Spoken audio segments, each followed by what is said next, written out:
자, 봅시다. 우리는 발해부터 해야 되죠. 진도가 조금 느려서 얼른 하도록 합시다. 118페이지. 발해부터 하면 되겠죠? 자, 봅시다. 발해는 698년에 건국이 됐어요. 698년이면 고구려가 망한 게 668년. 그러니까 딱 30년 만에 세워진 나라죠. 고구려 부흥운동으로 세웠다. 물론 그 당시에 바로 있었던 고구려 부흥운동은 실패했죠, 당연히. 그런데 그 뒤에 이게 이 발해, 즉 옛 고구려 땅이 당나라로 넘어갔고 그 당나라에서 고구려 유민들이 살다가 거기에서 나라를 세운 거니까 멀리 보면 고구려 부흥운동의 결과 이렇게 볼 수 있겠죠. 멀리 보면 바로는 아니지만 자, 거기 보시면 고구려 유민들은 요동지방을 중심으로 당에게 계속 저항을 하다가 결국에는 동족의식을 가지고 고구려 장군에 의해서 나라가 세워지게 되죠. 동족의식을 가지고 뭉쳤다가 고구려 유민이 세운 그런 나라로 성장을 하게 되죠. 자, 거기 어디 세워졌는지 한번 볼까요? 이제 수도, 말하자면 발해의 수도는 길림성의 돈화시 동모산 기슭에 나라를 세우게 되죠. 자, 그래서 우리가 이 시대를 남북국 시대라고 하죠. 자, 발해를 배우고 우리 남북국 시대 앞에서 잠깐 얘기하긴 했는데 이 남북국이라는 용어를 최초로 사용한 사람은 유득공. 남북국이라는 용어를 최초로 사용한 사람은 유득공이라고 하는 사람이 발해고라는 책에서 발해만 연구한 독특한 책이죠. 그래서 이 책에서 이 용어를 처음 사용했고 그 다음에 처음 사용한 건 아니지만 김정호의 대동치지라는 책에서도 이 남북국이라고 하는 이런 용어를 사용하죠. 그래서 남북국 용어 거기 보시면은 118페이지에 남북국의 용어 나와 있죠. 자, 그러면 이제 발해에 대해서 우리가 정리를 좀 해볼 건데 일단 발해라고 하는 나라에 대한 기록은 많지 않아요. 발해에 대한 기록은 별로 없기 때문에 발해에 대해서는 굉장히 좀 자세하게 디테일하게 문제 나온 편이고요. 심지어는 왕의 이름, 심지어는 왕의 그 시기에 사용된 연호 이런 것까지도 자세히 나오기 때문에 정리를 잘 하시면 되고 그 다음에 대외관계를 물어보는 문제들이 출제가 돼요. 그러니까 발해와 당의 관계, 발해와 신라의 관계, 발해와 일본의 관계 이렇게 대외관계. 자, 그러니까 왕의 업적과 대외관계를 같이 정리하시면 된다. 그래서 우리가 왕의 업적을 하면서 같이 정리를 할 건데요. 자, 일단 발해를 세운 건 대조영이죠. 그래서 대조영이 고왕, 첫 번째 왕이니까 고왕. 그 다음에 두 번째 왕은 무왕. 그리고 세 번째 왕은 문왕. 그리고 또 한 명 등장하는 우리가 알아야 되는 왕은 선왕이라고 하는 왕이에요. 그래서 우리는 요 발해에서 4명의 왕에 대해서 좀 자세히 정리를 좀 하게 될 거고요. 자, 그 다음에 119페이지 보시면 자, 발해에서 또 중요한 게 바로 고구려 계승의식이죠. 우리가 앞에서 수당전쟁, 그러니까 여수전쟁, 여당전쟁 이렇게 얘기하면서 살수대첩과 안시성 싸움 얘기를 하면서 그 시기에 이 즈음에 우리 동북공정 프로젝트 잠깐 했었죠. 언급을 했었죠. 동북공정 프로젝트라고 하는 그 이제 중국이 주장하는 내용에서는 이 영토 안에서 말하자면 중국이라고 하는 영토 안에 존재했던 모든 소수민족의 역사는 다 중국사이다. 이렇게 주장을 하고 있어요. 그랬기 때문에 발해사도 중국이 자기 나라 역사라고 주장을 하고 있죠. 그래서 요 발해의 역사에서 우리가 기억해야 되는 건 바로 고구려 계승의식이 되겠죠. 자, 거기 119페이지 보시면 고구려 계승의식. 그래서 첫 번째 이거부터 합시다. 우리는 고구려 계승의식부터 합시다. 자, 발해라고 하는 나라가 고구려 계승의식을 가지고 있다는 거 굉장히 중요하죠. 왜냐하면 지금 현재 우리는 영토도 안 가지고 있고 그 다음에 유적이나 유물도 연구하기 어렵고 그렇기 때문에 우리가 가진 건 바로 고구려 계승의식, 고구려를 계승했다라는 정신밖에 없기 때문에 고구려 계승의식이 그만큼 중요하다. 자, 그러므로 고구려 계승의식에 해당하는 걸 한번 체크해 봅시다. 첫 번째, 가장 대표적인 게 일본에 보낸 외교 문서. 자, 일본에 보낸 외교 문서에 자, 무왕하고 그 다음에 문왕 때 일본에 외교 문서를 보냈어요. 그런데 일본에 보낸 외교 문서에 분명히 발해에서 보낸 외교 문서임에도 불구하고 여기에 이런 표현이 써 있죠. 우리나라는 고구려국이다. 우리나라는 나는 고려 왕이다. 이렇게 써 있어요. 그래서 이 고구려라든가 고려라든가 이런 것들이 모두 다 고구려를 뜻하는 단어거든요. 요 단어들이 전부 다 고려나 고구려. 이 당시에는 고려라는 표현하고 고구려라는 표현하고 같은 뜻이었어요. 그렇기 때문에 여기서 분명히 발해에서 보낸 외교 문서지만 나는 고구려국의 왕이다 이렇게 되어 있으면 이거는 고구려를 계승하고 있다라는 정신을 나타내는 거기 때문에 제일 우선적으로 일본에 보낸 외교 문서에 이런 표현들이 고구려를 계승했구나라는 걸 알 수 있고요. 그 다음에 두 번째는 문화의 유사성이죠. 고구려가 있었던 자리에 생긴 나라가 발해니까 그 문화적인 비슷함이 고구려를 계승했구나라는 걸 알 수가 있어요. 자, 거기 보시면은 맨 밑에 사진 한번 볼까요? 거기 밑에 고구려 막세 기와와 발해 막세 기와. 자, 기와는 이제 지붕 얹을 때 쓰는 거죠. 요 기와에 두 개 보시면 문양도 굉장히 비슷하죠. 무늬도 굉장히 비슷함을 알 수가 있어요. 그래서 문화가 굉장히 비슷하구나. 두 번째, 사진에 보시면 고구려 치미와 발해 치미. 치미라고 하는 건 뭐냐면요. 우리가 지붕을 이렇게 만들 때 건물의 지붕을 이렇게 만들잖아요. 여기다가 이렇게 하는 장식. 치미라고 그래요. 그러니까 이거는 지금 실제로는 크기가 되게 크겠죠. 그런데 이렇게 이제 올리는 장식을 치미라고 하고 이 치미 장식이 약간 뿔처럼 생긴 것이 비슷하다. 그래서 문화가 굉장히 비슷하구나. 자, 이거 말고도 자, 기와. 기와는 또 이렇게 표현하기도 해요. 연화문와당. 연화문은 연꽃무늬, 기와 똑같은 뜻이에요. 연화무늬, 연꽃무늬, 와당이 기와라는 뜻이니까 연화문 와당은 연꽃무늬 기와라고 하는 뜻이죠. 그 다음에 우리 금방 말했던 뭐 침이라든가 불상이라든가 석등이라든가 이런 것들 어떤 불교 미술품들 이런 것들도 비슷하고요. 그 다음에 온돌 구조, 온돌의 구조 이런 것들도 굉장히 비슷하죠. 온돌이라고 하는 건 고구려에서 만들어서 우리가 쓰는 거예요. 우리 지금 보일러 트는 것처럼. 자, 중국은 입식이에요. 바닥을 따뜻하게 하지 않아요. 그 사람들은. 그래서 그 사람들 같은 경우는 침대에서 생활을 하죠. 그 다음에 식탁에서 밥 먹고. 근데 우리는 바닥을 따뜻하게 하는 구조를 가지고 있는데 이게 고구려나 발해나 비슷하다. 그래서 이런 것들이 고구려를 계승했음을 알 수 있는 증거들이 되겠죠. 자, 일단 여러분 119페이지에 일본에 보낸 국서 요거부터 볼까요? 자료 나와 있는 거 좀 봅시다. 동그라미 기역에 무왕 때 일본에 파견한 사신에서 고구려 옛 땅을 수복하고 부여의 옛 풍속을 이어받았다라고 하기도 하죠. 뿌리를 부여히 두고 있음을 인식하고 있었다는 뜻이니까. 자, 그래서 요런 표현들. 자, 그 다음에 문왕이 일본에 사신을 보내면서 고려 국왕 대흠무 나는 고려 왕이야 라고 표현을 했다는 건 분명히 발해에서 보냈으나 고려로 표시하고 있는 걸 볼 때 아, 이게 고구려 계승의식을 알 수 있구나. 자, 이런 것들이 뿐만 아니라 나중에 마지막에 이제 발해가 망했을 때 발해의 유민들이 어느 나라로 망명해 내려오냐면 고려로 내려와요. 그것도 동족의식을 가지고 있었기 때문이다. 이런 것들이 바로 고구려 계승의식을 가지고 있는 모습이다라는 걸 알 수가 있죠. 자, 그래서 첫 번째 발에서 중요한 건 고구려 계승의식이고요. 자, 그러면 한 장 넘기면 고구려적 요소와 당적 요소가 나와 있어요. 예를 들면 피지배층이 말가린이다. 이거는 고구려를 계승한 증거가 될까요? 안 될까요? 피지배층이 말가린이다. 지배층이 고구려이다. 자, 이런 것들은 고구려 계승의식이라고 보기는 어렵죠. 피지배층이 말가린인 건 그냥 백성이 말가린인 것뿐이지. 그 다음에 당나라의 수도인 상경, 그러니까 발해의 수도를 당나라의 상경성, 그러니까 당나라의 장안이죠. 장안성과 비슷하게 만들었다. 이런 뭐 도시의 구조가 비슷하다.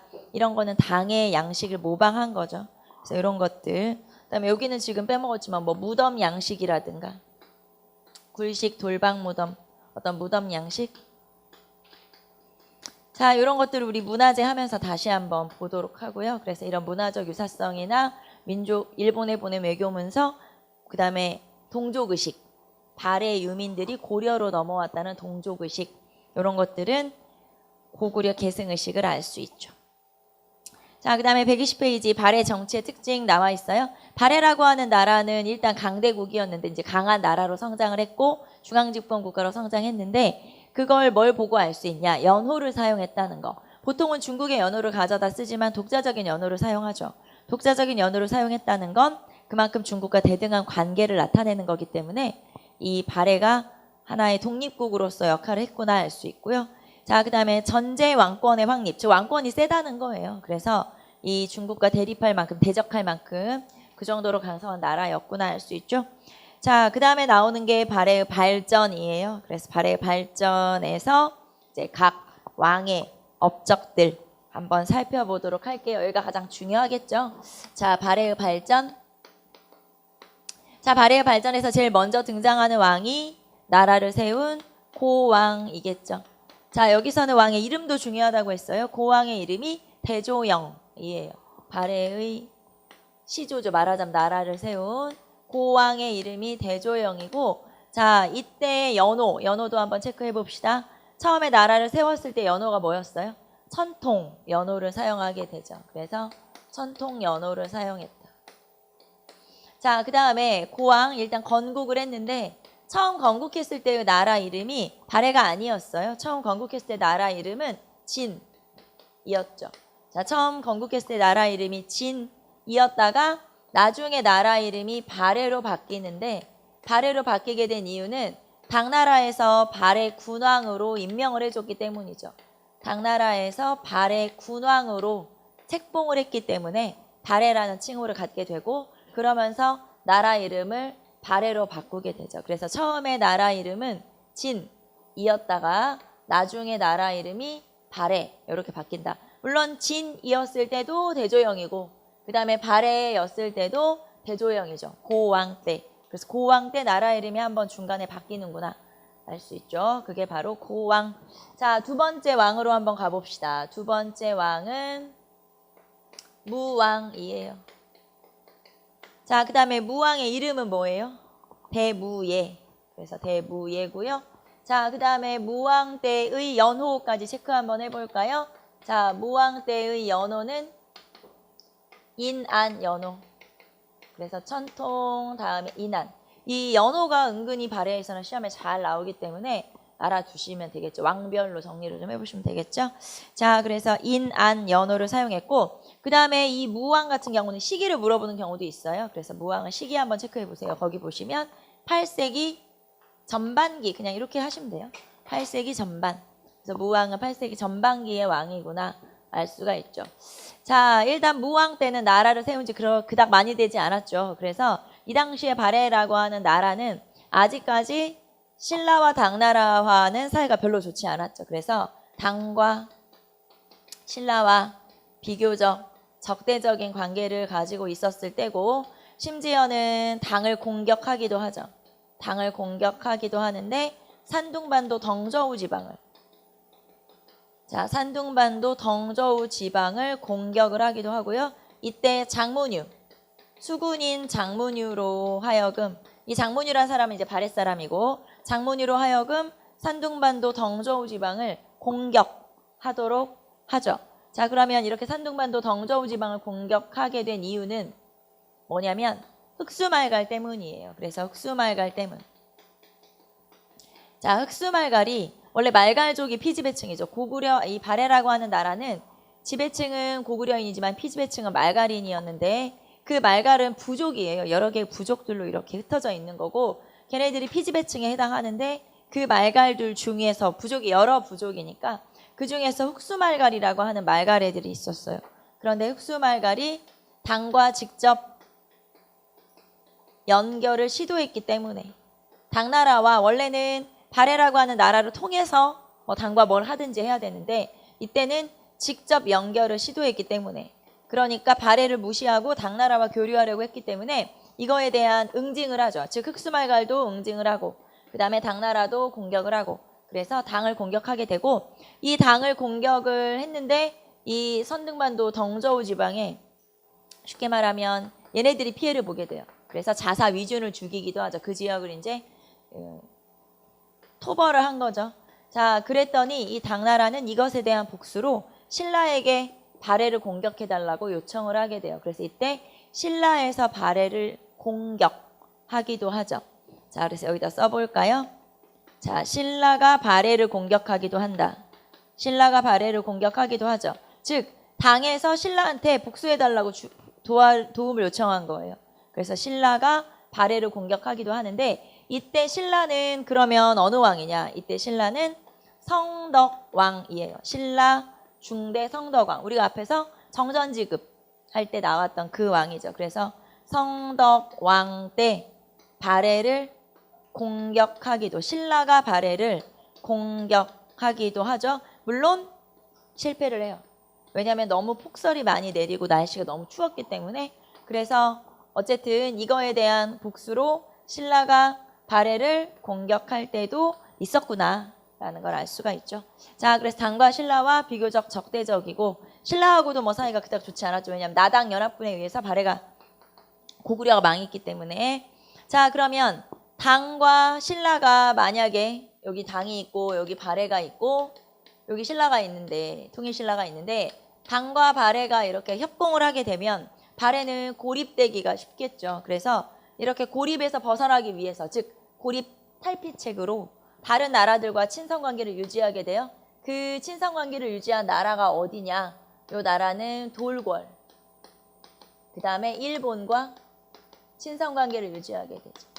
이 돌궐 일본과의 친선관계는 발해가 있었을 동안 내내 유지되고요. 특히 이 중에서 발해가 굉장히 중요하게 생각했던 교역국, 상대국은 바로 일본이에요. 그래서 일본과 굉장히 친선관계를 돈독하게 유지하게 되죠. 그래서 그랬는지 통일신라하고는 일본이 뭐 그닥 별로 관계가 좋진 않아요.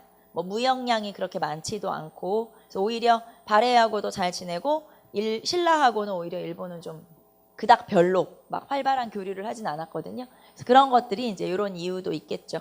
자, 그래서 돌궐 일본과는 친선, 그 다음에 당과 신라와는 적대적, 그리고 심지어는 당을 공격하기도 했었다는 거 알아두시면 되겠죠. 이게 바로 무왕 때의 업적이라고 볼 수 있죠. 자, 그 다음에 문왕으로 갑시다. 문왕. 자, 문왕은 이름부터 우리 체크해야 되겠죠. 발해 문왕의 이름이 대흠무라고 하는 왕이고요. 자, 그 다음에 연호. 여기는 대흥 연호를 사용하게 되죠. 대흥 연호. 이렇게 독자적인 연호를 계속 사용한다는 건 그만큼 중국과 대등한 관계를 유지한다는 뜻이거든요. 자, 그래서 대흥 연호를 사용하게 되고, 자, 문왕 때는 시기 한번 볼게요. 무왕이 8세기 전반기였다면 이 문왕은 8세기 후반기라고 볼 수가 있고요. 여기 앞에서 여기가 우리 발해가 무왕이면 신라는 성덕왕이었던 거죠. 여기는 이제 경덕왕 때쯤이라고 보시면 돼요. 신라로 따지면 경덕왕 때쯤에 해당하는 시기구나. 이렇게 보시면 되겠죠. 자, 그러면 이제 문왕의 업적 봅시다. 문왕은 확실히 약간 문화적 정비 또는 뭐 체제 정비 이런 것들을 좀 많이 한 왕이거든요. 자, 일단 대외관계 먼저 볼게요. 자, 당과 친선관계를 유지하기 시작하죠. 당과 친선관계를 유지해서 당나라와 사신을 교류하기도 하고, 그 다음에 당나라에 유학생을 많이 보내요. 그래서 이때부터 8세기 후반부터 본격적으로 당나라 유학을 많이 가게 되고, 그러다 보니까 당나라의 빈공과라고 하는 외국인을 대상으로 하는, 왜 우리가 취치원 하면서 했던 그 시험에 합격생들을 또 배출하기도 하고, 그게 바로 당과 친선관계. 자, 그 다음에 당하고만 친선관계를 유지한 게 아니고요. 신라하고도 교류를 하죠. 그래서 신라와 교류를 하게 되고, 자, 이렇게 신라와 교류했음을 알 수 있는 증거가 신라까지, 그러니까 상경성에서 신라까지 이렇게 쭉 나와 있는 길이 있어요. 말하자면 지금 이거는 무영로라고 볼 수 있겠죠. 자, 이 무영로를 신라도라고 그래요. 신라도가 개설돼 있다, 가설되어 있는 거 볼 때, 즉 발해 상경에서 신라까지의 어떤 도로망이 펼쳐져 있다. 그래서 신라와 교류했음을 알 수 있고, 신라와는 아주 절친은 아니에요. 하지만 교류를 아예 안 한 건 아니에요. 그래서 뭐 지금은 워낙 남한과 북한의 관계가 좀 경색되어 있지만 별로 관계가 뭐 활발하진 않지만, 예전에는 남한과 북한이 그래도 교류 정도는 했었잖아요. 말하자면 대놓고 이렇게 친하게 지내지는 않지만 딱 그런 관계였었다고 보시면 돼요. 아주 친하지는 않지만 교류를 안 하는 건 아니에요. 약간의 관계를 맺고 있어요. 그래서 그런 것들이 바로 남북한의 관계와 좀 비슷한 게 이 신라와 발해의 관계였구나라는 걸 알 수가 있죠. 사진을 보내기도 하고 교류도 해요. 근데 막 대놓고 친하진 않고 자 그런 관계였다라고 하는 걸 알 수가 있고요. 그 다음에 여기는 제가 안 쓸 거지만 이건 똑같아요. 돌궐 일본과는 여전히 절친 관계를 유지하고 있죠. 자, 그 다음에 발해 같은 경우, 문왕 같은 경우는 또 체제를 정비했다. 그래서 삼성육부의 체제. 자, 삼성육부 체제 같은 경우는 당의 체제를 모방한 거예요. 그래서 삼성육부의 체제를 정비하게 되죠.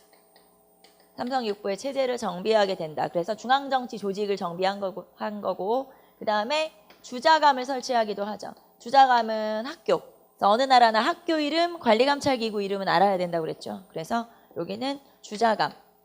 학교 이름이 주자감이에요. 주자감을 설치하기도 하죠. 자, 그리고 이 문왕 때는 여러 지역들로 수도를 옮기면서 또 여러 지역을 한꺼번에 발전시키기도 하는데 자, 천도를 볼까요? 일단 가장 먼저 수도였던 지역이 어딘가요? 제일 먼저 수도가 아까 동모산 기슭이라고 했죠. 그래서 동모산 기슭에서 나라를 세우게 돼요. 그래서 동모산 기슭에 나라를 세웠다가 그 다음에 수도로 옮긴 곳이 중경이에요. 중경 현덕부로 수도로 옮기게 되죠. 자, 그 다음에 상경 용천부로 수도로 옮기게 되죠. 자, 그리고 동경 용원부로 수도로 옮기게 돼요. 그래서 이런 식으로 수도를 여러 번 옮기게 되고요. 자, 아마도 동경은 일본으로 가는 길목에 있어요. 그래서 동경으로 수도를 옮긴 이유가 뭐냐? 아마도 일본과의 어떤 돈독한 관계 때문이 아닐까라고 추측을 하기도 해요. 동경은 지금의 블라디보스톡 그 즈음이라고 생각하시면 돼요. 자, 그래서 동경. 자, 그리고 이 중에서 가장 오랫동안 수도였었던 도시가 상경이에요. 그래서 상경이 가장 오랫동안 수도였던 이제 왕도라고 볼 수가 있죠. 자, 그래서 동모산에서부터 시작해서 중경, 상경, 동경 이런 식으로 수도를 여러 번 옮긴 건 여러 도시를 골고루 발전시키겠다. 또는 동경으로 옮긴 건 일본과의 교류를 좀 돈독하게 하겠다라고 하는 의도가 있는 거 아니냐. 이렇게 이제 분석을 하기도 하죠. 자, 그래서 여러 번 천도를 했던 왕이 바로 문왕이죠. 그래서 문왕이 이런 업적을 가지고 있고요. 자, 그 다음에 잘 나오진 않지만 성왕이라는 왕을 한번 볼게요. 성왕 같은 경우는 8세기 말이에요. 이 왕은 뭐 업적이 따로 있고 중요한 왕은 아니고요. 아까 가장 오랫동안 수도였던 도시가 어디라고 했냐면 상경. 자, 그런데 어디까지 가버렸어요. 동경까지 가버렸어요. 그럼 다시 어디로 가야 되냐면 상경으로 돌아가야 되죠. 그래서 여기에서는 상경천도. 상경천도를 단행했던 왕. 그래서 좀 짧게 왕을 했던 시기고 요 8세기 말쯤에 아주 잠깐 있었던 왕인데 그러면 상경천도니까 동경에서 상경으로 갔다는 얘기예요. 말하자면. 동경에서 상경으로 수도로 옮겼던 왕이 바로 성왕이고 8세기 말이라고 했죠. 성왕 이후에는 발해에서 약간의 정치적인 혼란을 겪게 돼요. 그래서 뭔가 그 안에서 이제 여러 가지 정치적인 변화를 겪게 되고 혼란을 겪은 후에 다시 발해가 안정된 건 언제냐. 자, 발해가 다시 안정되기 시작한 건 선왕이죠. 그래서 8세기 전반기의 왕이 바로 9세기 전반기의 왕이 바로 선왕. 자, 선왕은 대인수 그리고 연호로는 건흥연호. 그래서 건흥연호를 사용했던 게 바로 선왕이라고 하는 왕이고요. 이 선왕 때는 전성기를 맞이한 거예요. 그래서 전성기를 맞이했는데 자, 선왕 같은 경우는 9세기 전반기고 이 선왕 같은 경우는 대조영의 직계 자손이 아니었어요. 자, 우리 앞에서 나라를 세운 건 대조영, 고왕, 그 다음에 고왕의 아들 무왕, 무왕의 아들 문왕 이런 식으로 쭉 내려가죠. 1대, 2대, 3대 왕인 거예요. 말하자면. 그래서 이렇게 쭉 아들로 내려가니까 직계였었는데 요 선왕 같은 경우는 자, 대조영의 동생 대야발의 후손이에요. 대조영의 동생 대야발의 후손이죠. 즉 대조영이라고 하는 사람이 이제 왕이었는데 이 왕의 동생 중에 대야발이라고 하는 사람이 있었고 대조영의 직계로 이렇게 왕이 쭉 내려가다가 중간에 어떤 혼란을 겪었다고 했죠. 정치적으로. 그러다 보니까 대야발의 사세손, 말하자면 4대 후손이 바로 왕이 된 거죠. 왜 우리도 그런 거 있잖아요. 이성계, 그 다음에 쭉 내려와서 세종, 태종, 세종 이렇게 쭉 내려오죠. 문종, 단종. 그러다가 삼촌으로 옮겨가잖아요. 원래는 단종의 아들이 왕이 되는 게 맞잖아요. 쭉 직계대로 하면. 그런데 세조, 그리고 세조의 아들들로 쭉 다시 내려가죠. 이런 식으로 내려간 거나 마찬가지예요. 그래서 중간에 정치적인 뭔가 혼란이 변화를 겪게 되고 그때 대조영의 동생인 대야발의 후손이 왕으로 즉위를 하게 된 거죠. 그게 바로 대인수 선왕이라고 하는 왕이고요. 자, 그러면 이제 선왕의 업적을 한번 살펴보도록 합시다. 선왕 같은 경우는 전성기잖아요. 그러니까 전성기라고 하는 게 이제 그 당시에 이 내 편으로 완전히 끌어들이지 못한 말갈은 부족이라고 했으니까 여러 부족들이 있다고 했죠. 그런 말갈들을 전부 다 통합을 하게 돼요. 그래서 말갈을 복속하게 되면서 최대 영토를 확보했던 시기가 바로 선왕이죠. 자, 말갈족들을 거의 다 복속을 시켜서 이때 최대 영토를 확보했던 그 시기가 바로 이 선왕이고 만주를 비롯한 요동지방까지도 차지하게 돼요. 요동을 차지하기도 하는. 자, 그러면 요동지방까지 차지했다는 건 이때가 옛 고구려의 영토를 거의 다 회복했다는 뜻이에요. 자, 고구려의 땅이 굉장히 넓었었는데 그 옛 고구려 땅만큼 그 정도로 넓게 차지했던 시기가 바로 선왕이고요. 보통 우리나라에서 가장 영토가 넓었던 나라를 고구려라고 생각하지만 실제로는 발해가 고구려보다 땅은 더 넓었어요. 면적으로 따지면.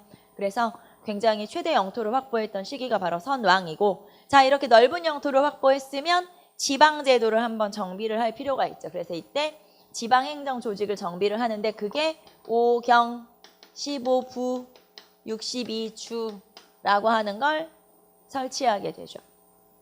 5경이라고 하는 건 수도를 비롯한 주요 도시, 군사적 요충지를 비롯한 주요 도시 5개를 얘기하고 그 다음에 또 각 지역의 중심지에 15부를 설치하게 되죠. 그리고 이제 62주, 그리고 그 밑에 여러 가지 또 그 밑에 행정구역 단위들이 존재하죠. 자, 그래서 이런 식으로 최대 영토를 확보하면서 지방제도를 정비했던 왕이 바로 선왕이고 자, 그럼 이때 영토 넓고 나라 안정되고 그랬기 때문에 이 시기를 우리가 해동성국이라고 부르죠. 바다 동쪽에 강성한 나라. 그래서 중국에서 발해를 해동성국, 바다 동쪽에 강성한 나라다. 해동성국으로 칭할 정도로 굉장히 발전했던 시기가 바로 이 선왕이라고 하는 왕이죠. 여러분 121페이지에 나오는 그 넓은 영토를 차지했던 게 바로 선왕이에요. 선왕 때가 굉장히 잘 나갈 때구나 라는 걸 알 수 있죠. 자, 그런데 이렇게 잘 나가던 발해도 얼마 후에 멸망을 하게 돼요. 자, 발해가 멸망을 하게 된 건 926년, 10세기 전반기죠. 이때 멸망을 하게 되고요. 자, 이 멸망을 하게 된 이유는 여러 가지가 있겠죠. 그런데 아무래도 이 두 개의 민족이 섞여 있기 때문에 민족 간의 어떤 갈등도 있었을 것이고 그 다음에 당연히 멸망은 누가 했냐면 거란에 의해서 하게 되는데 자, 제가 지금 사람 이름 하나 썼어요. 사람 이름이 야유라복이라고 하는 사람 이름. 이 야유라복이는 사람 이름인데 이 야유라복이라고 하는 사람이 거란을 통합을 해서 쉽게 말하면 나라를 세운 사람이거든요. 그래서 야유라복이에 의해서 나중에 요 나라가 건국이 되는데 그 거란족에 의해서 멸망을 당하죠. 그래서 야유라복이라고 쓴 이름은 뭐냐면 이 사람이 만든 나라에 의해서 멸망을 당했다는 얘기예요. 자, 그래서 거란이 이 발해를 멸망을 시키게 되죠. 자, 그러면 여러분 생각해 보세요. 발해 이후에 거란에게 멸망당한 발해 이후에 만주 지역을 차지했던 우리 나라, 우리 국가가 있나요? 생각해 보면 없죠. 이 만주 지역을 마지막으로 차지했던 나라가 바로 발해예요.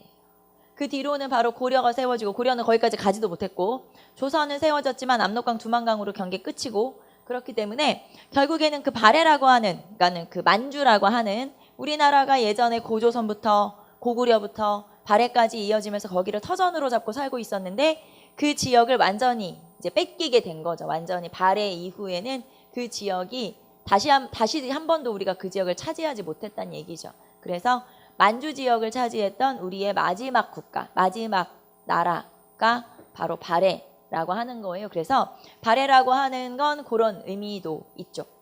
자, 그런데 동북공정 프로젝트에서 이거를 자기네 나라 역사다라고 주장을 하고 있다는 거 다시 한번 정리 한번 해봤고요.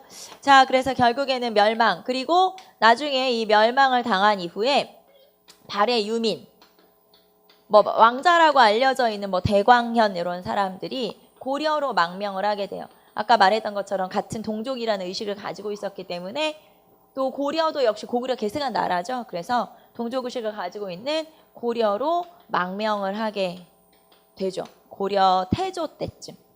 고려가 세워진 게 918년이고 발해가 망한 게 926년이니까 조금 겹치죠. 그래서 그때 발해에서 고려로 이렇게 망명을 하게 되고요. 고려에서는 그 사람들을 이제 귀족으로 받아들이게 되죠. 이런 것들이 바로 발해의 역사가 되겠죠. 자, 다시 한번 정리해 봅시다. 일단 이름 알아야 되고 시기 알아야 되고 그 다음에 연호 알아야 되고 가장 기본이 되는 것들이 그런 것들이고요. 그 다음에 업적. 체크 한번 해보시면 되겠죠. 120페이지 한번 볼까요? 무왕 나와 있죠. 무왕. 자, 거기 보시면 영토확장. 무왕이라고 뭐 영토확장 안 한 건 아니죠. 주로 무왕, 싸움 무술 무예. 주로 이제 영토를 넓히고 적대적 관계를 유지하면서 이런 왕이 바로 무왕이고요. 자, 그 다음에 당을 공격하기도 했다. 거기 보시면 장문유의 수군으로 하여금 당의 산동지방을 공격하게 했었다. 그래서 오른쪽 보시면 무왕의 등주 공격. 등주가 덩저우예요. 덩저우. 그래서 덩저우 지방을 공격했었고 그래서 여기에서 자사 위준을 죽였다. 그런 얘기가 나오고요. 그 다음에 중간쯤 보면 자 그랬기 때문에 신라 성덕왕은 발해의 남쪽을 공격하였으나 추위와 폭설로 실패했다. 그래서 요 성덕왕 얘기까지 같이 나오죠. 발해가 무왕이었을 때 신라는 성덕왕, 신라 중대 성덕왕이구나. 이렇게 알아두시면 되겠고 자, 그 다음에 동그라미 3번 보시면 세력균형. 자, 그러면 당과 신라와는 별로, 사이가 별로니까 적대적이니까 나머지 두 나라와 교류, 친선관계를 맺으면서 성장을 한 거죠. 자, 그게 돌궐과 일본과 연결돼 있었고 이제 계속 우호 관계를 유지하게 되죠. 자, 그 다음에 문왕으로 넘어가시면 자, 문왕 볼까요? 이름이 대흠무. 자, 그 다음에 대흥연호라고 했지만 중간에 보력으로 대흥으로 연호가 한번 바뀌어요. 중간에 한번 보시고 자, 8세기 후반에 당과 친선 관계를 맺고요. 자, 그 다음에 발해 군왕에서 발해 국왕으로 인정을 받아요. 말하자면 이제 당으로부터 책봉, 인정 이렇게 보시면 되겠죠. 이거는 뭐 우리가 뭐 당에게 굴복했다 이런 의미라기보다는 그냥 동아시아 질서라고 보시면 돼요. 당이라고 하는 나라, 중국이라고 하는 세력이 동아시아의 어른이었기 때문에 그냥 그런 어떤 관계를 맺고 있었다라고 보시면 되죠.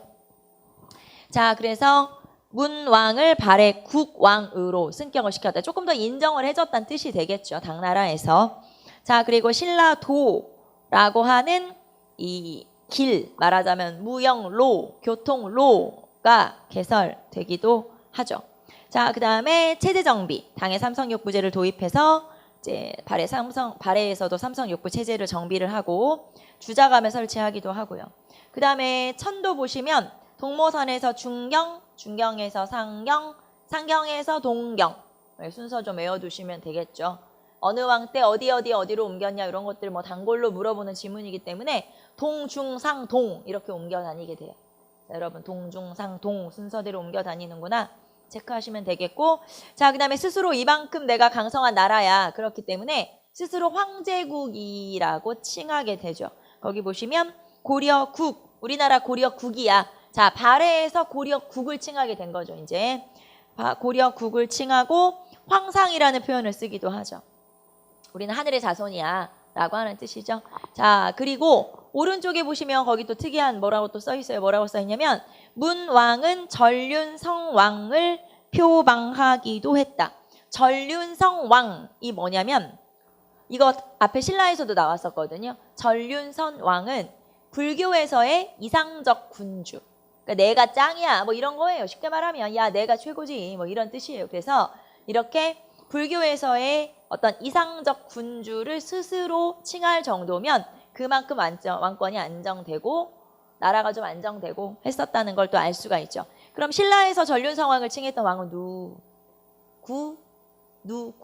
진흥왕이었죠. 진흥왕 때도 잘 나갈 때잖아요. 여기도 잘 나갈 때예요, 말하자면. 그래서 내가 이상적 군주지 그러면서 전륜성왕을 표방하기도 하죠. 자, 그 다음에 성왕은 사실 없죠. 거의 없다 그랬죠. 아까 동모산에서 중경, 상경, 동경으로 갔다가 다시 상경으로. 자, 그래서 한번 읽어보시고 그 다음에 선왕. 자, 10대 선왕 대인수 가장 잘 나갈 때 중흥이라는 게 다시 일어나는 거고 전성기라고 볼 수가 있겠죠. 자, 그래서 요동지방을 정벌할 정도로 그래서 거기 볼까요? 자, 북으로는 흥룡강, 동으로는 연해주, 남으로는 신라와 접할 정도로 자, 최대 영토를 확보했다라는 걸 지문으로 이렇게 낼 수도 있겠죠. 북으로는 흥룡강, 동으로는 연해주, 남으로는 신라. 요렇게 맞닿아있다. 그리고 요동지방까지 차지했다. 이런 식으로 최대 영토를 확보했다라는 표현을 이렇게 할 수도 있겠죠. 그래서 여러분 이렇게 지문에 나와도 이게 최대 영토라는 뜻이구나. 이렇게 체크할 수 있겠죠. 자, 그 다음에 한 장 넘겨서 자, 그 다음에 지방제도 정비, 그 다음에 해동성국 한번 보시고 자, 하지만 이렇게 잘 나가던 발해가 멸망했네. 그래서 이렇게 멸망을 당하게 된 게 이제 거란의 침입을 받아서 멸망을 하게 되고요. 그 다음에 사람들이 또 하는 우스갯소리로 하는 얘기로는 백두산이 화산 폭발을 일으켜가지고 그래서 그 영향으로 망했다. 이런 얘기도 우스갯소리로 하기도 하는데 실제로 한 10세기 가까이 9세기 말쯤에 실제로 화산 폭발이 한번 있었다는 기록이 있대요. 그래서 뭐 그런 얘기를 하기도 하는데 설마 화산 폭발 때문에 여러분 또 그렇게 상상하는 건 아니죠? 용암이 흘러내려와가지고 뭐 폼페이냐? 그래서 뭐 다 망했다 이렇게 생각할 수 있지만 그거는 말이 안 되고요.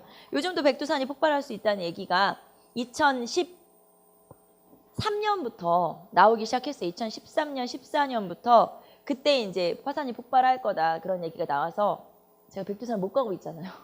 무서워가지고 백두산 무서워서 못 가고 있어. 화산 폭발하면 어떡해.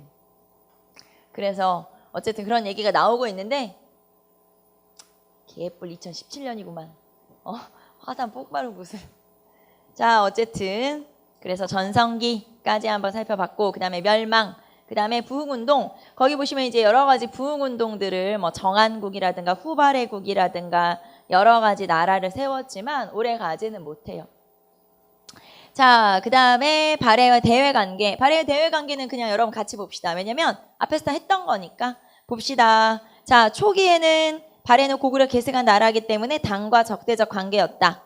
자, 이게 어느 왕이란 얘기예요? 무왕 때란 얘기죠. 그래서 무왕 때는 별로 8세기 초반 무왕 때는 서로 막 싸워. 자, 그러다가 8세기 후반 문왕 때부터는 친선 관계를 유지하게 되죠. 그래서 당의 빈곤과에 합격하는 유학생들이 나오기도 한다. 자, 그리고 신라와의 관계 봅시다. 기본적으로는 대립관계. 일단 별로 안 친해. 기본적으로는 대립관계를 형성하고 있고요. 하지만 뭐 사신을 보내기는 하는 정도. 그리고 나중에 문왕 때 가면 신라도라는 길이 있는 걸 볼 때 교류를 하긴 했구나 라는 걸 알 수가 있죠. 그래서 한번 읽어보시고 자, 123페이지 보시면은 원성왕과 헌덕왕 때 사신을 파견하기도 하고 신라도가 있다는 기록 동그라미 4번에 보시면 신라도가 있다는 기록이 있고요. 자, 그리고 발해와 신라는 기본적으로 별로 사이가 안 좋다고 했으니까 그 대립관계를 나타내는 사건들이 있었어요. 거기 보시면 쟁장사건과 그 다음에 등제서열 사건이라고 하는 게 있었죠. 쟁장사건은 이런 거예요. 자, 당나라에 간 발해 사신이 신라보다 우리가 국력이 앞서므로 이제 우리를 황제에 가까이 앉혀달라. 자리 좀 바꿔달라. 그렇게 요구한 사건이었어요. 그거를 쟁장사건이라고 하는 거고 그 다음에 등제서열 사건은 자, 우리 애가 지금 이제 빈곤과 합격 이런 걸 두고 이 석차를 올려서 우리 애를 합격시켜달라. 이렇게 요구했다가 까인 사건이죠. 그래서 그런 사건들이 있는 걸 볼 때 서로 이렇게 당과 신라가 적대적인 관계를 유지하면서 발해와 신라가 이런 경쟁 관계를 유지하고 있구나라는 걸 알 수 있고 당나라 입장에서는 얘네 둘이 뭐 경쟁 관계인 게 나쁘지 않죠. 왜냐하면 당나라 입장에서는 발해든 신라든 어느 나라가 더 세지는 걸 원하지 않았기 때문에 그냥 두 나라 니들은 경쟁해라. 서로 경쟁을 붙이는 거죠. 자, 이렇게 서로 싸우게 하면서 내 이득을 챙기는 걸 EEJ 정책이라고 그래요. 그래서 오른쪽에 보시면 EEJ, EEJ라고 하는 건 오랑캐로서 오랑캐를 견제한다 라는 뜻이에요. 그러니까 둘이 싸움 붙여서 둘 다 못 크게 성장하지 못하게 만드는 건데 당나라 입장에서는 이게 딱 좋은 정책이죠. 걔네들 둘이 싸우게 경쟁 붙이는 거죠. 그래서 EEJ 정책, 아마도 당의 EEJ 정책이었을 거다라고 추정하는 거고요. 자, 일본과의 관계는 계속 우호적인 관계를 유지하기도 하죠. 그래서 교류도 하고 심지어는 수도를 동경으로 옮길 정도로 우호 관계를 유지했던 게 바로 일본이구나라는 걸 알 수 있고 밑에 보시면은 발해, 기록, 문헌이라고 나와 있죠. 발해라고 하는 나라에 대해서 이 어느 식으로 어떤 식으로 기록하고 있는지에 대한 얘기인데요. 이 중에 우리가 좀 하나 알아둬야 될 거는 자, 발해를 최초로 우리 역사로 말하자면 우리 민족사로 인식했던 저서가 있어요. 요거 하나만 체크해 둘까요? 그 책이 제왕운기라고 하는 고려 충렬왕 때 고려 말에 쓰인 역사책이에요. 자, 거기 제왕운기 보시면 최초로 발해를 우리 민족사로 인식을 하게 되죠. 즉 이거 우리 민족이 세운 우리나라야 이렇게 인식하고 있어요. 자, 삼국유사에는 발해에 대한 기록은 있지만 말갈족의 역사로 기록하고 있고 그 전에 쓰인 책은 뭘까요? 삼국유사 전에. 삼국사기겠죠? 없어요, 거긴. 네, 아예 없고 그 다음에 삼국유사에는 기록은 있지만 말갈족의 역사를 기록하고 있고 제왕운기 때 와서야 이거를 드디어 비로소 민족사로 인식을 하게 되죠. 자, 그 다음에 네, 뭐 나머지는 한번 읽어보시고요. 자, 그래서 이렇게 발해 기록 문헌까지 한번 살펴봤고요. 자, 그 다음에 나오는 게 고대의 통치체제예요. 고대의 통치체제 같은 경우는 고대의 발전과 관련해서 체제 정비와 관련된 내용이죠. 그래서 여기에서는 표를 하나 그려보면 여러분하고 내용이 끝나겠죠? 표를 한번 그려봅시다.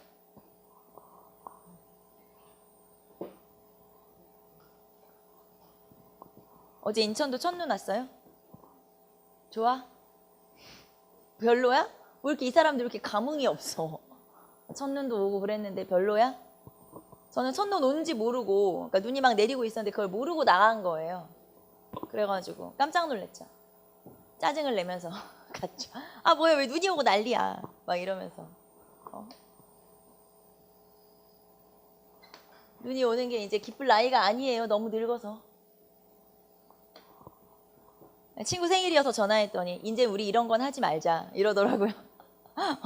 야 우리 생일 챙기기에 너무 나이가 많아. 그러면서 친구가 이제 우리 이런 건 하지 말자 이러더라고요. 그래서 그래 이제 이런 건 하지 말자 그랬죠. 생일 챙기기에도 나이가 너무 많고 이제 눈 오는 게 즐거울 나이도 아니어서 정말 내가 심심한 나이가 됐구나 그런 생각이 들더라고요. 여러분은 막 즐거워해야 되는 거 아니에요? 막 신나야 되는 거 아니에요? 여러분 근데 하나도 안 신나 보여요. 날씨가 춥기만 해? 짜증나? 갑자기 추워져서 아마 더 춥게 느껴질 거예요. 주말에 저도 잠깐 나갔다가 정말 얼어 죽을 뻔했어요. 너무 추워. 토요일날 너무 추워가지고 그때 또 밖에서 이렇게 돌아다닐 무슨 일이 있어가지고 밖으로 돌아다니는데 내가 왜 이랬을까 이런 생각을 했죠. 갑자기 날씨가 추워지니까 미처 이 월동 준비를 다 못하고 나간 거예요. 너무 춥더라고요 진짜. 자 봅시다. 고구려 아무튼 감기 조심하시고 근데 너무 막 겨울옷 입기에는 또 완전 겨울옷 입기에는 좀 되게 그렇고 한겨울에 어떻게 하고 다니려고 도대체. 그리고 한 번 들어가면 빠져나올 수 없는 것들 있잖아. 여자들 같은 경우 이제 기모 스타킹 한 번 신으면 못 빠져나 3월까지 신어야 되거든요. 그러니까 그런 거 아니면 온수매트 이런 데 들어가면 헤어나오지 못하거든요. 그래서 어떡하냐 이제 벌써 겨울이다 막 이런 생각을 하고 있죠. 자 고구려 봅시다. 일단 맨 처음에 귀족 회의부터 한번 보도록 합시다. 자 고구려의 귀족 회의는 제가회의죠. 제가회의 모든 가들이 모여서 회의한다 라는 뜻이고요. 모든 대가들이 모여서 회의한다. 그리고 이 제가회의는 부여에도 있었어요. 부여의 회의도 제가회의, 고구려의 회의도 제가회의. 그래서 똑같은 제가회의라고 하는 명칭이 있다는 거. 백제 같은 경우는 정사암회의. 호암사에 정사암이라는 바위가 있었는데 그 바위에 재상을 선출할 때 후보들의 이름을 적어서 이렇게 갖다 놓으면 거기에서 빨간 점이 찍힌대요. 재상의 이름에. 그래서 이제 그건 이제 상징적인 내용이고 거기서 회의를 했구나라는 걸 알 수 있는 게 바로 정사암 회의라고 하는 회의죠. 자, 그다음에 신라의 회의는 화백회의. 자, 이 화백회의는 만장일치의 특징을 가지고 있는 게 만장일치를 가지고 있는 게 특징이라고 볼 수 있죠. 그러면 제가회의나 정사회의는 다수결이에요. 여기는 다수결이고 여기만 만장일치의 특징을 가지고 있다. 그렇기 때문에 여기는 권력 간의 부정을 방지하고 그 다음에 뭐 왕과 귀족들의 권력을 조절할 수 있는 그런 역할을 할 수 있는 게 바로 화백회의라고 하는 거죠. 자, 그 다음에 관등으로 한번 가봅시다. 관등제. 자, 관등이라고 하는 건 관직의 등급을 얘기하는 거고요. 자, 고구려 같은 경우는 14관등. 고구려 같은 경우는 14관등, 10여 관등이라고 돼 있기도 하는데 왜냐하면 이게 책별로 말하자면 고구려의 관직을 기록해내온 책별로 전부 다 명칭도 다르고 관등도 달라요. 그러니까 10개부터 14개까지 있는 거예요. 근데 요즘에는 14관등으로 보통 얘기를 많이 하는데 어떤 책에 보시면 10여 관등 이렇게 나오기도 하거든요. 상관없어요. 틀린 거 아니고 14관등이나 10여 관등이나 똑같은 관등, 똑같다고 볼 수 있고요. 자, 그 다음에 여기서는 형 계열과 사자 계열이 있어요. 자, 관직의 명칭이 뭐뭐형, 태대형, 조이두대형 이렇게 형으로 끝나거나 발의사자, 상의사자 이렇게 사자로 끝나거나 여러분 관직의 명칭이 나와요. 어디 보시면 126페이지 오른쪽에 보시면은 고구려의 관등제에서 14관등의 이름이 쭉 나와 있고요. 자, 그래서 14관등은 형 계열과 사자 계열. 여기서 형이라고 하는 건 아마도 부족장 출신의 관직들이고 사자라고 하는 건 세금을 거들어 다니는 관리 출신의 이런 관직의 명칭일 거다라고 추측하죠. 자, 그 다음에 백제 같은 경우는 17관등으로 되어 있어요. 자, 그래서 고이왕 때 17관등제를 마련하죠. 자, 그리고 여기에서는 솔 계열과 덕 계열로 나눠져요. 그래서 뭐 나솔, 그 다음에 은솔, 나솔, 그 다음에 여기는 뭐 고덕, 시덕, 개덕 이런 식으로 덕으로 끝나거나 솔로 끝나거나 여러분 127페이지에 보시면 백제의 관등제가 나와 있고요. 자, 그리고 이 관등제와 더불어 공복제. 그래서 여러분 127페이지 표는 좀 봐두세요. 자, 일단 자색 옷을 입을 수 있는 건 몇 관등까지인지 한번 살펴볼까요? 백제의 공복제도는 자, 비, 청 3색 공복으로 이루어져 있고 자색을 입을 수 있는 건 몇 관등까지인지 한번 우리가 확인해 봅시다. 우리가 맨날 너무 골품제만 열심히 보는데 백제 같은 경우도 이렇게 관등제와 연결이 돼 있고요. 또는 모자에 끼울 수 있는 모자 장식 같은 것들까지 나와 있으니까 또는 거기 보시면 은대라고 해서 이렇게 벨트, 쉽게 말하면 벨트 색깔로 또는 이런 장식으로 관등을 정하기도 하거든요. 신분을 나타내기도 하기 때문에 너무 우리가 보통은 골품제도를 열심히 보지만 백제 같은 경우도 이거를 가지고 충분히 문제를 출제를 할 수가 있어요. 그렇기 때문에 이 표도 한번 봐둡시다. 자, 일단 자색 옷을 입을 수 있는 건 6관등 나솔까지. 이 정도 우리 알아둘까요? 6관등 나솔까지구나. 그래서 자, 좌평, 달솔, 은솔, 덕솔, 한솔, 나솔. 그래서 나솔까지가 자색 옷을 입을 수 있죠. 그러니까 어느 정도 등급이 딱 나솔까지라는 얘기예요. 상등급이, 상위층이. 자, 그리고 자색은 오른쪽 보시면 장식이라고 해서 은화관식이라고 되어 있죠. 자, 오른쪽에 사진을 보시면 백제 은화관식이라고 해서 쉽게 말하면 이렇게 은으로 만든 장식품을 모자나 이런 데 꽂아서 신분을 나타낼 수가 있어요. 자, 몇 관등까지냐 물어보면 6관등 나솔까지. 그래서 그 정도는 한번 우리 알아둡시다. 6관등 나솔까지가 은화관식도 할 수 있고 그 다음에 자색 옷도 입을 수 있고 이렇게 되어 있구나 라는 걸 알 수가 있고요. 그 다음에 띠색을 보시면 이제 벨트죠, 말하자면. 그래서 벨트의 띠색을 가지고도 이렇게 신분을 나타내는 건 백제구나. 이런 것도 한 번 더 봐둘 수가 있죠. 이거 뭐 띠를 외우거나 할 필요는 없지만 백제는 이렇게 띠를 가지고 벨트를 가지고 이렇게 색깔을 가지고 구분을 할 수가 있구나. 관직을 구분할 수도 있었구나 라는 걸 한번 알 수가 있겠죠. 그리고 공복 색깔 다시 한번 확인해 보시고요. 자비청. 요즘에는 그냥 3색 공복 이렇게 하면 안 돼요. 색깔까지 완벽하게 알고 계셔야 되죠. 자, 그래서 자비청까지 알아두시고 자, 그 다음에 신라로 갑시다. 신라 골품제는 뭐 우리가 너무 익숙하기 때문에 자, 여기서는 제가 여기 17관등이라고 했군요. 16관등, 여기가 17관등. 자, 그리고 여기서는 찬 계열이나 남아 계열. 아찬, 뭐 대아찬 이런 식으로 찬으로 끝나거나 남아, 대남아 이렇게 남아로 끝나거나 자, 그래서 이렇게 관등제가 있고요. 그 다음에 수상으로 갑시다. 수상으로 한번 가볼게요. 자, 고구려의 수상은 일단 국상이라고도 하고 그 다음에 대대로라고도 하고 그 다음에 망리지라고도 해요. 전부 다 수상의 명칭이라고 볼 수 있죠. 왜 우리가 미천왕 때 국상제, 을파소를 국상으로 임명했다는 표현이 있죠. 국상이 재상이거든요. 그래서 국상도 재상. 그 다음에 거기 아까 관등표에 보시면 1관등 이름이 대대로예요. 대대로가 수상. 그 다음에 이 임시수상, 그러니까 뭐 군사력을 가지고 있는 임시수상. 그래서 연개소문이 스스로 대망리지가 되었다 할 때 그 망리지도 수상. 전부 다 수상의 명칭이에요. 그래서 국상도 수상, 대대로도 수상, 망리지도 수상이구나 라는 걸 알 수 있죠. 자, 그 다음에 백제 같은 경우는 수상의 명칭이 상좌평인데 이 백제는 육좌평제라고 있잖아요. 내신, 내두, 조정, 병관, 위사 뭐 이렇게. 그래서 이 중에서 내신좌평이 왕명출납을 담당하는 내신좌평이 상좌평의 역할을 담당하면서 수상의 역할을 같이 담당하는 거죠. 자, 그 다음에 신라 같은 경우는 이 화백회의의 의장인 상대등이라고 하는 사람이 있어요. 상대등은 3년에 한 번씩 화백회의로 선출되고요. 법흥왕 때 설치된 거죠. 자, 그래서 상대등이라고 하는 게 신라 수상이고 이게 나중에 통일신라로 넘어가면 물론 이제 여기서는 아니지만 통일신라로 넘어가면 여기에서 집사부 시중이었다가 시중은 경덕왕 때 중시로 바뀌죠. 그래서 시중이었다가 그 다음에 다시 신라 하대로 넘어가면 귀족의 힘이 세지면서 다시 상대등으로 바뀌죠. 그래서 여기는 신라 중대, 여기는 신라 하대. 그래서 수상은 나중에 통일 이후에는 이렇게 또 변화를 가져오게 돼요. 자, 그래서 수상 한번 살펴봤고 자, 여기까지가 중앙정치 조직과 관련된 내용이겠죠. 그래서 귀족회의, 백제, 이제 귀족회의, 그 다음에 관등 수상. 자, 그 다음에 이제 여기에서 우리가 안 쓴 거는 뭐가 있냐면 여기다 그냥 쓸게요. 자, 고구려 같은 경우는 계류부가 왕족이고 고구려 같은 경우는 계류부가 왕족이고 그 다음에 오부의 귀족들이 있죠.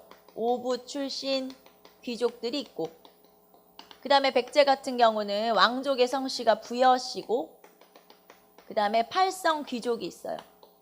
그래서 팔성 귀족으로 이루어져 있다.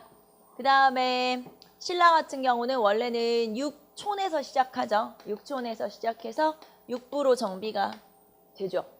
그리고 원래는 박석김 세성씨가 돌아가면서 왕을 하다가 이 중에서 김씨만 왕을 하기 시작한 게 내무왕 때고.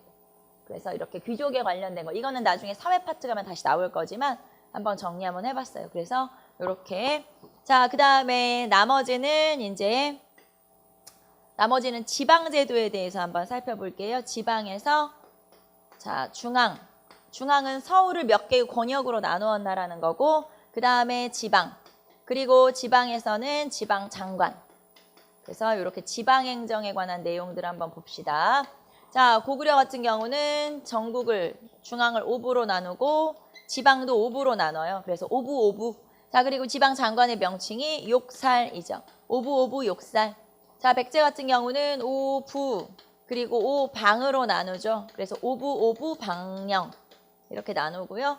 자, 그 다음에 신라 같은 경우는 육부, 그 다음에 오주. 자, 그리고 오주의 장관은 군주라고 하죠. 그래서 육부, 오주, 군주, 오부, 욕살, 오부, 오방, 방령, 육부, 오주, 군주 이런 식으로 나눈다라고 하는 거. 자, 그 다음에 특수행정구역이 있죠. 특수행정제도, 특수행정구역이 있고 고구려 같은 경우는 삼경이 있었고 백제 같은 경우는 22담로가 있었고 그 다음에 신라 같은 경우는 이소경이 있었고 이런 식으로 특수행정구역이 또 마련이 되어 있고요. 자, 그 다음에 마지막으로는 군사제도 한번 봅시다. 마지막으로는 군사제도.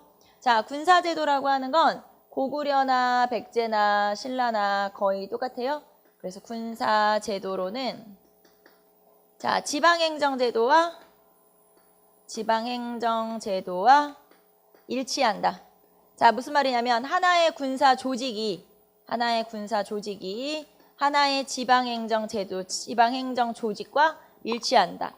자, 말하자면 뭐 여기가 주안동이다.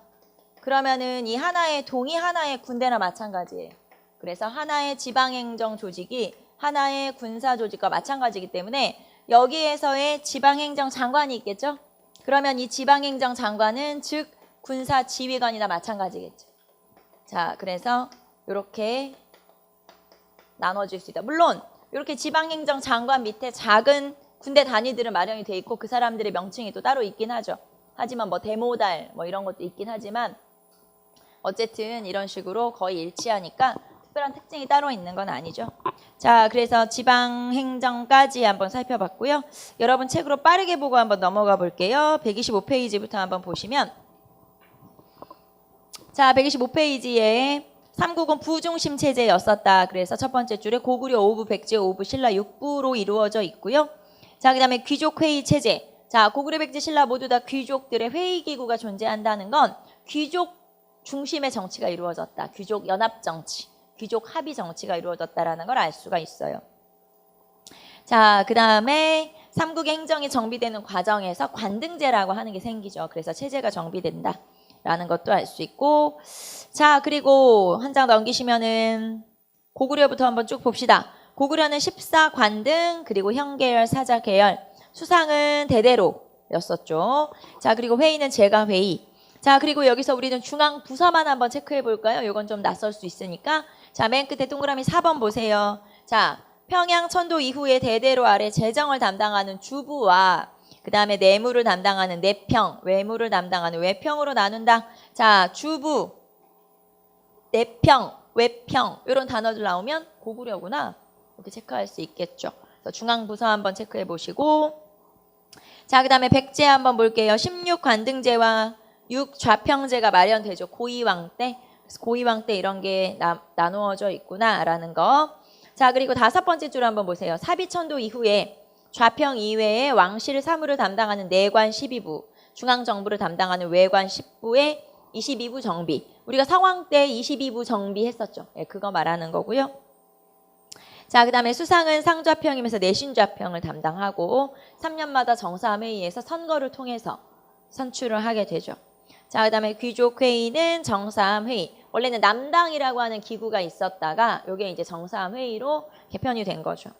자, 그 다음에 신라로 넘어가시면 신라의 관등 체제는 17관등이죠. 자, 세 번째 줄에 보시면 원래는 중앙에 있는 귀족들을 대상으로 하는 거기 보시면 경위제, 17관등의 경위제와 지방의 귀족들을 대상으로 하는 11관등의 외위제로 원래 나눠져 있다가 이게 나중에 통일 이후에 17관등으로 합쳐져요. 말하자면 흡수가 돼버리죠.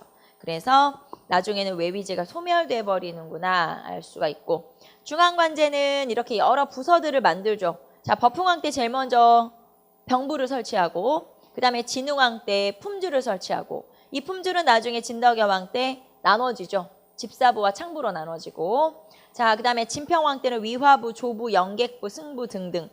자, 그래서 이런 식으로 여러 가지 부서를 정비하고요. 이게 나중에 통일 이후가 되면 14부 체제로 정비가 돼요. 그래서 중앙부서는 신라 같은 경우는 14부 체제로 정비가 되는구나.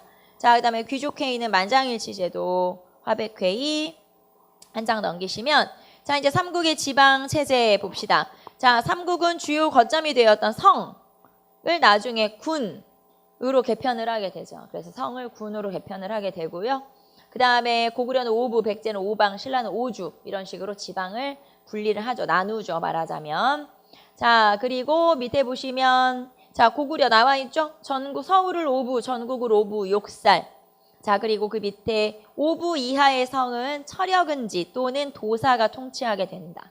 그래서 그 밑에 있는 행정 조직을 다스리는 장관 이름들도 한번 체크해 보세요. 철역은지나 도사는 이거 고구려구나 이렇게 보시면 되고요. 자, 그다음에 백제로 넘어오시면 백제는 5부 방령, 그리고 그 아래 군을 두어 군장이 담당을 하도록 하죠. 자, 그리고 특수행정구역으로는 22담로가 있었고 이 담로에 왕족을 파견한 사람이 무령왕, 그쵸? 무령왕이었죠. 자, 그다음에 신라로 넘어가시면 소지왕 때 육촌이 육부로 정비되죠. 자, 우리가 소지왕의 업적에서 배웠어요. 부족적 성격의 6개를 6촌을 행정적 성격으로 개편했다. 이게 그 말이죠. 그래서 소지왕 때구나. 자, 그 다음에 지방은 5주, 실직주, 사벌주, 그 다음에 뭐 비열흘주 이런 식으로 5주로 나누고 그 밑에 자 군주가 다스리고 그 밑에 군과 현을 두도록 했었죠. 그래서 이렇게 한번 보시고 그 다음에 이소경이 설치가 됐었고요. 소경의 장관은 사신, 이거 우리 통일신라 시대 때 배웠죠. 자, 그래서 이런 식으로 신라까지 지방제도가 정비되어 있구나. 자, 그다음에 군사조직은 삼국의 지방행정조직이 그대로 군사조직, 분리되기 전이다 이 말이죠. 그래서 거의 일치한다라는 거. 자, 그리고 국가에서는 대모달, 말객 등의 군관들을 파견하기도 하죠. 그래서 고구려는 대모달, 말객. 자, 그 다음에 국왕 직속 부대는 왕당 이런 게 있고, 백제 같은 경우는 각 부의 군사가 있었고요. 방령이 또 군사를 거느렸고, 신라 같은 경우는 사자대, 위병, 서당 등등 이런 부대가 또 있었다. 그래서 조금 더 세분화시키면 이렇게 나눌 수가 있죠. 자, 129페이지 보시면은 삼국의 통치체제 이렇게 나와 있고요. 자, 그 다음에 통일신라로 넘어갑시다. 통일신라도 이미 우리가 다 배웠던 거예요. 그래서 거기 보시면 집사부 시중의 권한이 강화되었었다라고 했고, 그 다음에 중앙부서는 총 14개로 정비했다고 했죠. 이거는 육전체제와 비슷하다. 중국의 육전체제와 유사하다. 자, 오른쪽에 보시면은 통일신라의 중앙행정기구가 나와 있어요. 자, 병부가 가장 먼저 설치되고요. 그 다음에 진평왕 때 위화부, 영객부, 예부, 그 다음에 진덕여왕 때 품주가 창부와 집사부로 나눠지죠. 그리고 이방부. 자, 그리고 무열왕 때 사정부. 자, 사정부의 역할은 뭐였어요? 우리 이거 배웠죠. 관리감찰기구. 그래서 사정부가 관리감찰기구구나. 자, 그 다음에 뭐 예작부까지 마무리. 자, 그래서 이거 마무리한 건 어느 왕? 14부로 정비 마무리한 왕이 신문왕. 그쵸? 중앙정치 조직을 마무리했다. 예작부를 설치하고 공장부 예작부를 설치해서 마무리했다. 그게 바로 신문왕 때고요. 자, 세어보면 여러분 13개일 수도 있는데 좌이방부, 우이방부로 나누면 14개가 돼요. 그래서 오해하지 마시고 이거 한 개 빼먹었네? 아니고요. 14개 맞고요. 자, 그 다음에 관등, 17관등 그대로. 그 다음에 아까 관리감찰기구 무열왕 때 설치한 사정부 했었고, 그 다음에 지방행정조직 구주, 오소경 했었죠. 자, 구주의 장관의 명칭이 군주에서 총관에서 도독으로 바뀌었다. 그래서 마지막엔 도독. 우리 앞에서 다 했던 거니까. 자, 그 다음에 촌은 말단행정구역인 촌은 그 지방의 토착민이 다스리죠. 촌주가 다스리도록 되어 있고요. 그 다음에 지방관리감찰은 외사정, 지방 세력의 성장을 감시하기 위해 만든 제도는 상수리 제도. 이런 것들 다 앞에서 나왔던 거고요. 그 다음에 오소경의 장관, 오소경은 설치한 이유를 좀 살펴봐야 되겠죠. 자, 수도의 치우침을 보완하고 지방 세력의 성장을 감시하기 위해서. 그리고 장관의 명칭은 사신이었어요. 그래서 이렇게 다 우리 정리했던 거구나. 자, 그 다음에 오른쪽으로 넘어가시면 중앙군은 구서당, 지방군은 십정. 자, 중앙군 같은 경우는 고구려, 백제, 신라, 말갈 다 섞여 있기 때문에 민족융합. 그 다음에 십정은 원래는 1주에 1정을 배치하면 9정이 돼야 되는데 한 주에만 2정을 배치했죠. 국경지역이기 때문에. 자, 오른쪽에 보시면 구서당의 구성이 나와 있어요. 고구려, 백제, 신라, 말갈까지 다 섞여 있다. 보덕국인까지 전부 섞여 있다라는 거 알아두시고, 이 구서당은 모병이에요. 모병이라고 하는 건 직업 군인이라는 뜻이죠. 자, 그 다음에 발해에만 좀 설명이 있어요. 그래서 발해 설명 간단하게 하고 마무리합시다. 자, 발해의 중앙정치 조직은 설명이 좀 필요하다. 자, 발해 봅시다. 발해에서는 중앙정치 조직의 특징이, 자, 당의 삼성육부 제도를 모방했어요. 당의 삼성육부 제도를 모방했었다. 자, 당의 삼성육부 제도를 모방하여 문왕 때 정비한 거죠. 그래서 당의 삼성육부 제도를 모방했는데, 자, 모방은 했지만 운영 방식은 독자적이다. 그래서 독자적인 운영. 자, 그러면 발해가 독자적으로 운영했다는 걸 알 수 있는 3가지 증거. 요것만 체크 한번 해봅시다. 일단 여러분 이거를 보려면 밑에 박스를 봐야 돼요. 거기 131페이지에 발해의 중앙관제라고 해서 표가 하나 나오죠. 이 표를 한번 보시면, 자, 정당성, 그 다음에 선조성, 중대성 요게 이제 발해의 기구의 명칭이고요. 그 안에 가로에 들어있는 거는 즉 상서성, 중서성, 문하성. 요거는 당나라 제도의 이름이에요. 자, 당나라에서는 요 삼성 세 개의 기구 중에 가장 중요하게 여기는 기구가 핵심 부서가 중서성이에요. 자, 그런데 발해는 상서성에 해당하는 정당성이 핵심 기구죠. 말하자면 중요하게 생각하는 기구가 당나라와 다르네. 즉 독자적 운영임을 알 수 있는 첫 번째 증거는 상서성에 해당하는 정당성 중심으로 운영됐다는 거예요. 자, 발해라고 하는 나라는 정당성 중심으로 운영이 됐다. 이게 독특한 점. 자, 그리고 이 정당성의 장관, 즉 수상이 대내상이에요. 정당성의 장관이 대내상이고 대내상은 수상 역할을 하죠. 자, 그래서 어쨌든 정당성이 핵심이래. 요거 좀 특이한데 당나라와는 다른데 그게 이제 정당성 중심 운영, 독자적인 운영을 했다는 증거 첫 번째. 두 번째 증거는 이원적 구조예요. 자, 이원적 구조이면서 좌사정과 우사정으로 나눠진 거죠. 자, 무슨 얘기냐면 봅시다. 보통은 상서성 밑에 육부가 존재해요. 그런데 발해는 특이하게도 육부를 다시 두 개로 나누어서 좌사정에서 충인의, 그 다음에 우사정에서 예지신 이런 식으로 세 개씩 관리하죠. 자, 말하자면 중간에 좌사정과 우사정이라는 부서가 있고 그 부서에서 두 개로 나눠서 관리하죠. 자, 이원적 구조라고 하는 건 무조건 두 개로 나눴다. 즉 좌사정에서 세 개, 우사정에서 세 개 이렇게 두 개로 나누어서 관리한다. 이거를 이원적 구조라고 그래요. 그래서 이원적인 통치 체제가 독특한 점. 이 좌사정, 우사정은 당나라에는 없거든요. 그래서 좀 특이한 점이다. 자, 세 번째 특이한 점은 육부의 명칭이에요. 자, 육부의 명칭이 거기 다시 보시면 당나라에서는 2호 예병령 공부로 되어 있죠. 그런데 발해에서는 충인, 의, 지, 예, 신. 자, 역할은 똑같은데 명칭만 달라졌어요. 그리고 우리가 충, 인, 의 이런 거 보면은 알 수 있는 게 유교 정치 이념을 수용했다. 즉 유교 사상을 수용했음을 알 수 있죠. 자, 그래서 유교 정치 이념을 수용하고 있다. 육부의 명칭이 당나라와 완전 다르네. 자, 이런 것들이 발해가 당나라의 삼성육부 체제는 빌려왔지만 운영하는 방식은 발해 마음대로 했구나. 발해가 독자적으로 운영했구나. 라는 걸 알 수 있는 세 가지 증거였어요. 정당성 중심, 그 다음에 좌사정, 우사정의 이원적 체제, 그리고 육부의 명칭. 그래서 이런 것들은 발해가 독자적으로 운영했다라는 걸 알 수 있고요. 한 장 넘기시면 자, 우리가 또 관리감찰기구도 알아두라고 했으니까 관리감찰기구 찾아볼게요. 자, 관리들의 비위를 감찰하는 중정대. 그 다음에 학교 이름도 알아두라고 했죠. 학교 이름은 주자감. 그래서 이런 것들이 있었다라는 거. 서적관리, 문적원 뭐 이런 것들이 있었고요. 자, 지방행정조직은 아까 했죠. 5경 15부 62주 어느 왕 때 정비된 선왕, 최대 영토를 확보한 선왕 때 지방제도도 정비가 되고요. 자, 15부에는 도독이라는 관리를 두고요. 그 다음에 62주에는 주에는 자사, 현에는 현승 이런 관리의 명칭들을 두게 되죠.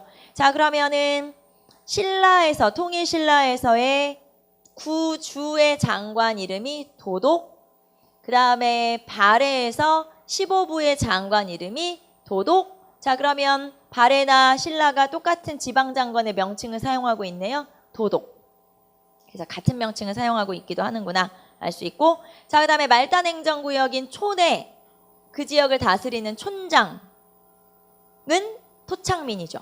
그럼 여기서 토착민이라는 건 피지배층이 대부분 누구니까? 말갈족이니까 여기서 말갈족 사람이 촌장을 맡아서 담당했다는 뜻이에요. 토착민에 의해서 이제 이렇게 운영이 됐구나 알 수 있고, 그 다음에 중앙군은 10위라고 하는 중앙군이 있었다. 자, 그래서 여기까지 우리가 발해의 정치 조직까지 한번 쭉 살펴봤고요. 자, 발해와 남북국 시대의 정치 구조 비교되어 있고, 그 다음에 남북국 시대의 정치 변화. 자, 시기가 비슷한 왕들 연결돼 있죠. 예를 들면 발해 무왕 때 신라는 성덕왕이구나. 이런 것들 우리 앞에서 살펴봤으니까 한번 정리해 보시고요.